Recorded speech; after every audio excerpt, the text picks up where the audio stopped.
At times I reflect back on my life and I think about recently I've been thinking about what has been taking up a lot of my time, what has been taking up a lot of my money, my attention. And I look back and I think, was there anything in my life that I was really addicted to, that I really needed in my life, and where I found my meaning? I shared before when I was in high school and junior high, and I tried, I dabbled in smoking a little bit, and I tried drinking a little bit. But those things, to be honest, they never really consumed me. I was never felt really addicted into those things. But video games would be my avarice. And I think with a lot of young men, when you get into high school and college, for whatever reason, video games consume our lives.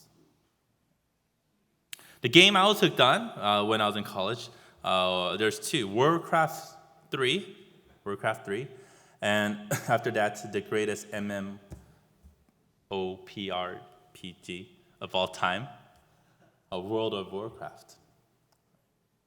I would play it night and day. Sometimes I would take my computer to my friend's house, set up my computer, and we would play sitting next to each other so we didn't have to do the in-game chat. We could just talk to each other about strategy. Then I would sleep over. We'll wake up in the morning and we'll start playing again. Other days, he would come to my house. It got so bad that one time, my house where I live in, I used like the back lot of my parents' house. Some of you have been there. And even before I got married, that's where I lived, right? And I had my own kind of entrance. I remember one time I was in the bathroom going number 2, and I thought I heard the door open from the outside. Like, who's coming in? And then I heard the TV sound on. And so I finished up as quickly as possible. I walk out, and my friend is there. He set up his computer. He was eating Cheez-Its. And he was watching TV. And it's like, okay, well, let's play. What are you doing in my house? It's like 10 a.m. That guy turned out to be a pastor also. His name's Pastor Kwan. Yeah. Right. We would play our game so much that at one point, me, this guy named Pastor Kwan, our friend Ben, we ranked number 1 or number 2 in BattleNet 3-on-3 Warcraft tournament. And we held that position for a long time. And for those of you who do not understand the gravity of how awesome this achievement is, right? This BattleNet goes on for 24 hours, meaning if you don't play for a long time, you lose your position. But we held that position for about 2 weeks, right? Top position, meaning you don't go to school anymore. You don't eat anymore. You don't, right? Anyways. And I was proud of it too. I would boast to my friends, hey, guess who's ranked number 2 in Warcraft 3's BattleNet 3-on-3 tournament? This guy, right? I'd be proud of it. I pushed away sleep, pushed away healthy food, school, and work to play these games. And think back to a time before smartphones, before I had my phone. The first thing we do now when we wake up is what? What do you do? The first thing you wake up, what do you do? Okay, where's your alarm on? It's on your smartphone, right? So you turn off your alarm, and then what do? You either check your mail, or we're on our smartphone the minute we wake up. Before smartphones came up, when I wake up, I would just go directly to my computer, right, to turn on the video game or whatnot. It's to the point where my wife right now is telling me to stop playing video games. Like, you're a pastor, you're older, you have a son. Stop playing games on your phone, because that's all the son's going to see. And nowadays, my son, he kind of knows now. So if I'm doing something on my phone, he'll crawl over and he'll stand up and he'll turn his head to see what I'm doing on my phone. To me, I would say I wasn't addicted to gaming. I'm not addicted. I could stop gaming whenever I want. That's what I said to myself back then. But if I think about the pattern of my life back then, like in hindsight, what I would do, I wake up, play video games, eat, bathroom, video game, eat, bathroom, video game. I think I have to admit that there was a type of addiction there. Starting today, we're going to embark on a new sermon series called The Uncomfortable Issues the Church Needs to Talk About. Uncomfortable issues the church needs to talk about. And I read an article late last year on this, and I saw it as a challenge to me, at least to mention and talk about things that really the church, for some reason, we don't talk about as much. So we're going to do this for 5 weeks, and today we're going to talk about addiction, and then the next 4 weeks is going to be on sexuality, sincere doubt, mental illness, and loneliness. And barring any changes, that's kind of the schedule that we're going to go on for the next few weeks. I tried to start off this year with the series, but then I got caught up in the Titus one to talk about our church themes like that. As the series goes on, you may feel uncomfortable because of words that will be used or the topics that are being discussed. You may feel uncomfortable because some of these may directly involve things in your life. Maybe you are addicted to something. Maybe you are struggling with sexuality. Maybe you are struggling with sincere doubt. Maybe you are suffering from mental illness or a form of mental illness, and maybe you are very, very lonely inside. The thing is, the church needs to be a place where everything can be talked about openly with care and love. It's so easy for us to talk about God's love. It's so easy for us to talk about how Jesus died and resurrected for you.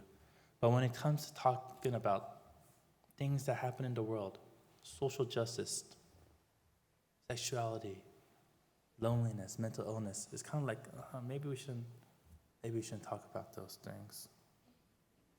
And so we start this week on addiction.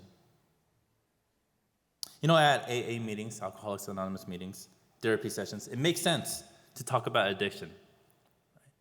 There's a platform where the people that are addicted to something could come together and share, hey, I am addicted to this. And it's a place where there's no judgment. And they talk about it. But at church, we don't talk about it. I don't remember any of you or any of my previous church members coming to me and saying, Pastor Charles, I'm addicted to drinking. Can you help me? Or Pastor Charles, I'm addicted to smoking. Pastor Charles, I'm addicted to pornography. Can you help me with this? I've been in ministry for 8 years and nobody has ever come and said that to me. But if they were to go to an Alcoholics Anonymous meeting, in a few weeks they would share, hi, my name is so-and-so and I'm addicted to this. Why is that? Some addictions are more acceptable than other addictions, right? Socially, whatever. Video game addiction. If I say I was addicted to video games, you would be like, whatever. Play video games, that's a hobby. Work addiction. We could be addicted to work, but we say, hey, you're a hard worker. You want to get ahead in life, right? Soda. People are addicted to soda or sweets. Coffee. My friend from Korea, oh my God, I told him to stop drinking coffee. It's ridiculous how much he drinks coffee. Caffeine addiction. Others are not more acceptable addictions like alcohol addiction, sex addiction, drug addiction. Those are the ones that kind of fall in the, let's really not talk about these topics. And then there's some that kind of fall in between, like smoking addiction. For some reason, we're getting to a point where smoking, hey, that's not that bad, right? But then sometimes it's kind of bad. So it's like an in-between one. I think for all of us, we are addicted to something in our life, or we have been addicted to something at one point in our lives. We have all faced it, whether you know it or not, right? Like I shared, I didn't really think I was addicted to video games, but looking back on it, I think you could say that I was. How open were you about sharing and talking about these things? The things that you struggle with.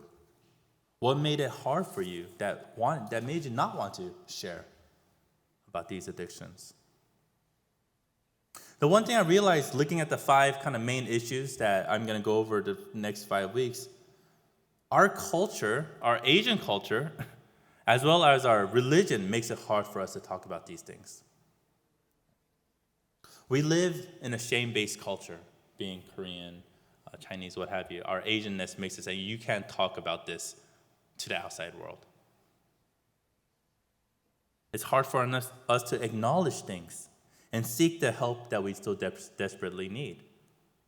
Sometimes even if we accept it, oh, I am addicted to this and I need to get help. Or I am suffering from this kind of a mental illness, I need to get help. Sometimes our parents don't accept it, right? And what did they say? Shh, don't tell people. Let's just pray. Like God will help you. We'll pray about it, and all that problems will just magically go away. And being good children, we say, okay. We don't talk about it, and yet we suffer inside. Our past experience when opening up a church can also make it hard to do so on these types of issues. Church is judgmental. We've heard that. Church is filled with gossip. Maybe some of us in the past, we've had an experience where we shared something at church. You trusted that person, but the following week, someone else tells you, oh, I heard that you da-da-da-da-da. You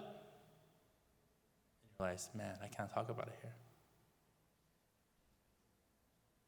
You know, we're supposed to be a loving community, but if any of our sisters got pregnant, I doubt that person will come to church. If they got pregnant out of wedlock, right? Even though we're supposed to be accepting of that, or not accepting of it, but at least loving them, they might not come back. Why? Because it's shameful. Something does not happen. But as I shared all of these things, we need to talk about it because we want to know what God thinks about these things. How does God view these things? So I challenged myself the next few weeks, speaking on these quote-unquote hard topics, and I hope you challenge yourself as well to be honest with yourself if you are struggling from these things. How should you combat it? Today, our scripture passage comes from James chapter 1, verses 12 through 15. James chapter 1, verses 12 through 15.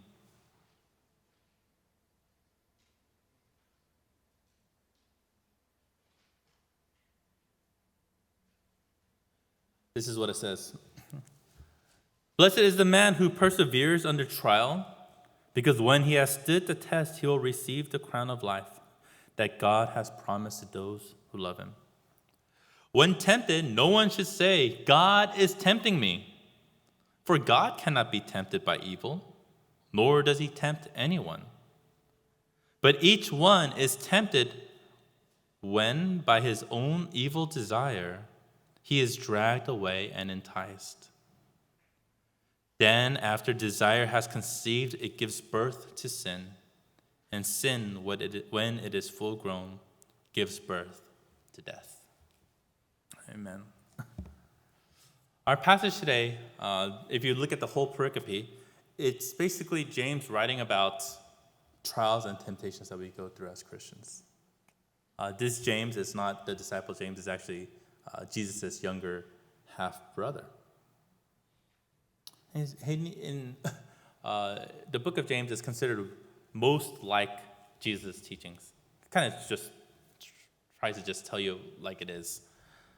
In verse 12, James shares, blessed is the man who perseveres through trials. They will receive a crown of life that God has promised them. You know, we're going to face trials in our lives. Many of you have faced trials already. Many of us will face more as we get older. But we must persevere through them. We can't be shaken by them. We can't waver because of them. We're going to face temptations in life, temptations to do things that may not be what we as Christians should do. And we must fight to win against them. In 1 Corinthians chapter 10, verse 13, it tells us that we'll be tempted We will not be tempted more than we can bear, and that in temptation, God will always provide a way out for us. That's what it says in the book of Corinthians. And I expounded on this point in a previous sermon before and said to always look for the exit signs. Right? I don't know if you remember that sermon, but in this room also, we have 3 exits, clearly marked. If a fire was to happen, you know which exit, you know where to go. In temptations that come in our life, there are exits as well. It's just for us, it's hard for us to see it. God tells us specifically, your temptations, you can win. You can win. Just trust in me. Just look for me. And anything you're addicted to, anything that's tempting you, you could break out of. And if it's in the Bible, it should be true. We hold it to be true. As we fight against the evils and fleshly desires we have in life and persevere with goodness and faith in God, we will receive the crown of life.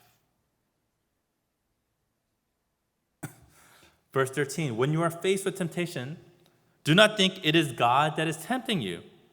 God cannot be tempted by evil. Right? When bad things happen to us or we fall into these weird temptations and we fall into addiction, what do we say? Oh, God made us this way. Right? Oh, God, why are you doing this to me? Right? We put the blame on God. But God, in his very nature, is holy. So there is nothing in him for sin to appeal to. So God cannot be enticed by sin to do something evil.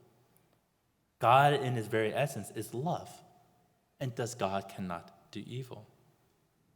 God is also not evil, so the temptation that comes our way is not from God. In our Bible study right now, we're studying the book of Genesis. And in Genesis chapter 22, I think we went over it about 2 weeks ago, it talks about God testing Abraham's faith by having him sacrifice Isaac. And many of you, if you grew up in the church, you kind of know that topic. And in Genesis chapter 22, verse 1, it says, sometime later, God tested Abraham.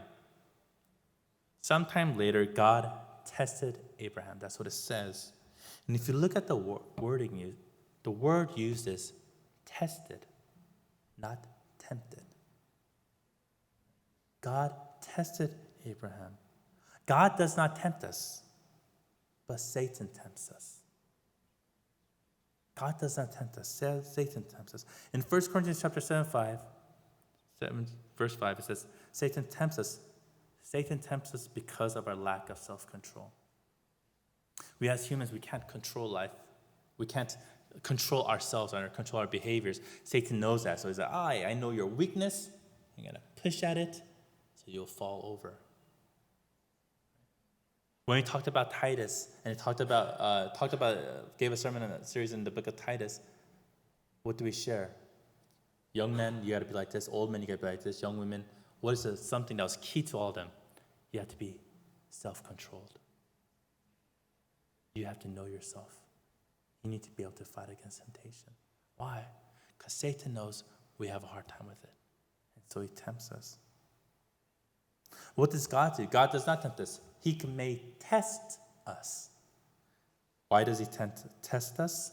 To confirm our faith. That's the difference. God tests us when Satan tempts us. Verse 14, we are tempted by our own evil desires. Our own evil desires. Our own sin. Our own fleshly, earthly desires that makes us fill our hearts with what the world has to offer. When this temptation of our own evil desire comes up, we are dragged away and enticed. It's a sin that's within us that makes us fall into temptation, that makes us do the things that we do not want to do. And finally, verse 15, when this desire is fulfilled, we sin, and that sin leads us to death. So we need to learn to fight off the temptation and the sin. We need to fight off temptation and sin. As we talk about addiction, I want to let you know, addiction is sin. If you are addicted to something, you are sinning. Why? Because it makes us desire something other than God. That addiction has a hold of us. when the only thing that should have a hold of us is God. Only God should reign supreme in us. For whatever reason, that addiction holds us. Certain addictions make you do crazy things so you can get a fix. Any type of addiction, anything that rules over your mind, body, and soul, like addictions do, is a sin, because your mind, body, and soul should only be ruled and governed by God. What happened when I was playing video games? That's all I thought about. Video games. How do I win this next level? What's the build order? If you don't know, build order. How do I use my wisps and things like that? Do I Zerg rush? Whatever. That's StarCraft. But anyways, what's my strategy? That's what I think about. When I'm in class, I think about, I need to get out of here so I could go home and play the game so I could keep my rank up. That's consuming me. You might think it's all stupid, right? Stupid boys and stupid video games, right? It's true. We are stupid boys and we have stupid video games. That's what consumed me. So what do I not think about? Obviously, I'm not thinking about God. I'm filled with something else. I mentioned this earlier, that certain addictions we think are worse than others. But to be honest, all addiction is the same. Same thing, when we consider sin, right? We think, as humans, sin is different, right? Lying is less bad than stealing, and stealing is less bad than hitting someone, and hitting someone is less bad than killing someone, right? We have our degree. What does God say? Nope. It's all the same. There's only one, blasphemy against God, but anyways. It's all the same. Addictions to them is all the same. I think that we as Christians can safely say that being addicted to pornography, alcohol, drugs, and cigarettes are bad, right? We know, growing up, you can't be addicted to alcohol, can't drink. Church says no. Porn, sex, that's bad. We can't talk about that at church. Cigarettes, there's only the bad kids at church do that. Can't do that. So we know as Christians, these are the bad things. But you could be addicted to other things, like exercise. I like that, Pastor David. Exercise. You could be addicted to exercise. Something that seems to be a part of healthy living. But when you get too addicted to it, it's wrong also. Don't worry, I'm not falling into that temptation. I just read a few weeks ago where a woman says she has to work out 4 hours a day. She has to. Right? But the thing is, they kind of tested her, they took a physical for her, and they've actually found out it's killing her, working out that much, because she's pushing herself too much. Too little nutrition and calorie intake for her to be working out that much, basically, is what they found out, right? Because she's trying to diet, lose weight, and all that kind of stuff. So they said, you got to work out less, you got to eat a little bit more to be healthy. Exercise seems like one of the most healthiest things we could do. But when we're addicted to it, it could break our body down. Work is also the same way. If you're addicted to work, your body suffers, your relationship suffers. We started book club. I had fun at book club. For those who came, I enjoyed it. Hopefully more people will show up. And we're reading this book called Every Good Endeavor by Timothy Keller. And basically this book is about work and how to be a Christian at work. All right, so if you're working, you have a job, and you have a hard time being a Christian there, come to the book club, read the book with us, and discuss. And if you're not working, read the book together so you know how to be a Christian when you work. Right? And this is what he says. This is a quote from the book. If you make any work the purpose of your life, even if that work is church ministry, you create an idol that rivals God. Your relationship with God is the most important foundation of your life. And indeed, it keeps all other factors, work, friendships, family, leisure, and pleasure, from becoming so important to you that they become addicting and distorted. Anything that consumes us becomes addicting to us. And Timothy Keller, and I agree with him, even church ministry, you can be addicted to it. What's most important in our life as Christians is not work. It's not your video game. It's not cigarettes, alcohol, what have you. It's not even church work, the volunteer work that you do at church. Most important thing is your relationship with God. That comes first. Not your works for God. And our relationship with God is what keeps us from being addicted to other things. So if that foundation is there, the rest should come easily. Why is addiction a sin? Because you're making something else the purpose of your life. I live for this. Timothy Keller is saying, nothing should be the main purpose of your life besides your relationship with God. We are, have been, or are now addicted to something. You are, I am. It should not be something you are ashamed to talk about. But as a loving fellowship of believers, we should be able to share our even most dark secrets with each other without the fear and backlash of judgment.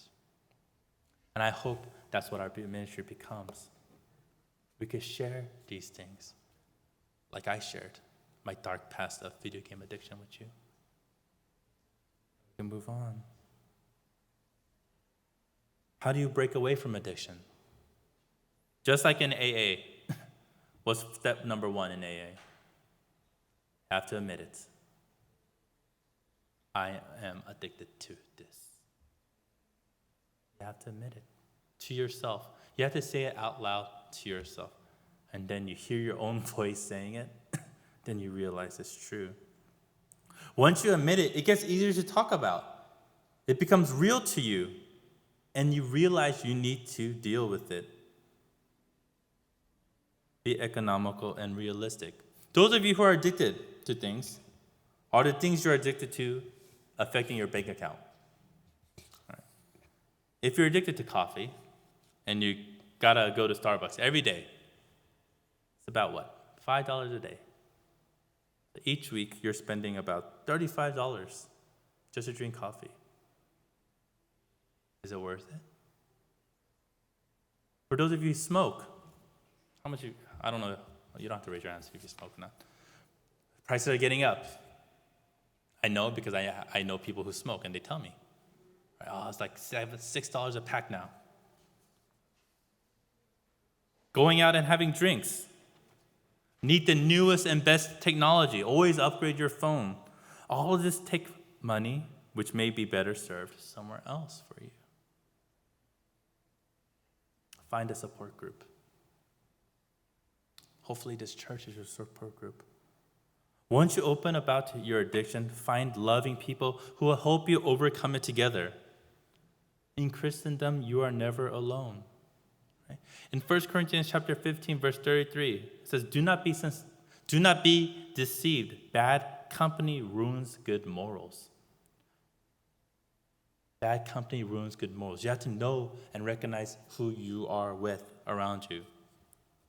It is important who you have close to you. Are you surrounded by loving people who share the same faith, who care about your well-being, that they can support you and lift you up? Or are you surrounded by people who are pressuring you into continue on with your addiction? You have to have those loving people around you. It takes the love of someone that we love to break our addiction at times. My wife told me about how she helped her father, my father-in-law, stop smoking cigarettes. And my father-in-law, he's in the Army, he's a 2-star general, I shared this before. And so you smoke, you gotta go and entertain and things like that. And this is long ago. And I remember what my wife said was, I think in junior high, she wrote him a letter, handwritten letter, talking about how she loves him, worrying about his health, things like that. And she said this is like the only time she ever wrote him a letter. No birthday cards, no nothing. The only time we wrote a letter was for him to stop smoking. She said, She has never seen him smoke ever again after that.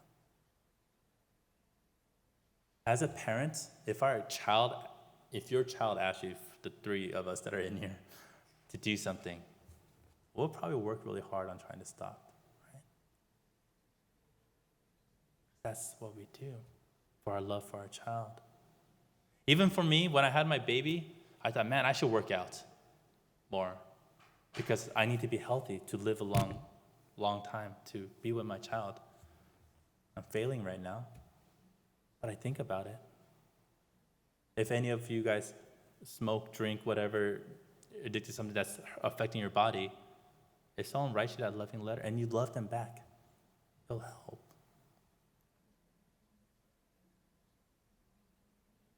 It takes the love of those who we love to help us stop. I had a friend who used to hang out with me a lot, and all of a sudden I would call him, he's like, I gotta go to my mom's house. All right? Next week I call him, I need to go to my mom's house. I'm like, dude, why are you going to your mom's house so much? And later, after a while, I met up with him, and he said, you know what, my brother got addicted to drugs. And marijuana is not that big, but he got addicted, and so we were trying to figure out how we could help him, and we finally staged an intervention, and now he's like slowly off. It takes the love of those that we love to help us free ourselves. Sometimes also it takes an act of God to help us. Like I shared, I was addicted to video games in the past, but to be honest, my wife would tell you right now, I have a smartphone and I like to play video games on it. And she would say, you know what, we're in this new year, you gotta read more, you gotta be a more pastorly pastor, stop playing video games, that's like what kids do. And I was like, okay. I can stop playing, okay, I'll have one more level. Right. And then she'll tell you, what do you want to teach your son? Right. I was like, yeah, he doesn't know. I turned my back to him. Well, I think one day she noticed that I stopped playing video games. Right. And she's like, you don't play as much anymore. And I told her what happened. This game that I've been playing, and for 2-3 days, it was stuck on login, right? It would not go past login, right? It just kept on loading. I was like, what is going on? So I thought what would help. Anyways, long story short, after 3-4 days, it finally logged back in. But all my data was erased. Right? All the achievements or all the characters I built up or whatever, it was all gone. So I had to start from the beginning again. And I was like, yeah, I don't want to do it again. So I stopped playing the game. When I came into this year, and we talked about, right, our theme this year, serve God, serve others, serve yourself. That's our ministry theme. Part of serve yourself for me was, I'm going to read more.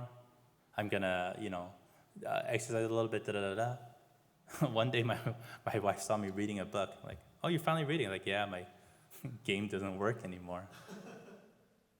And sometimes it takes that act of God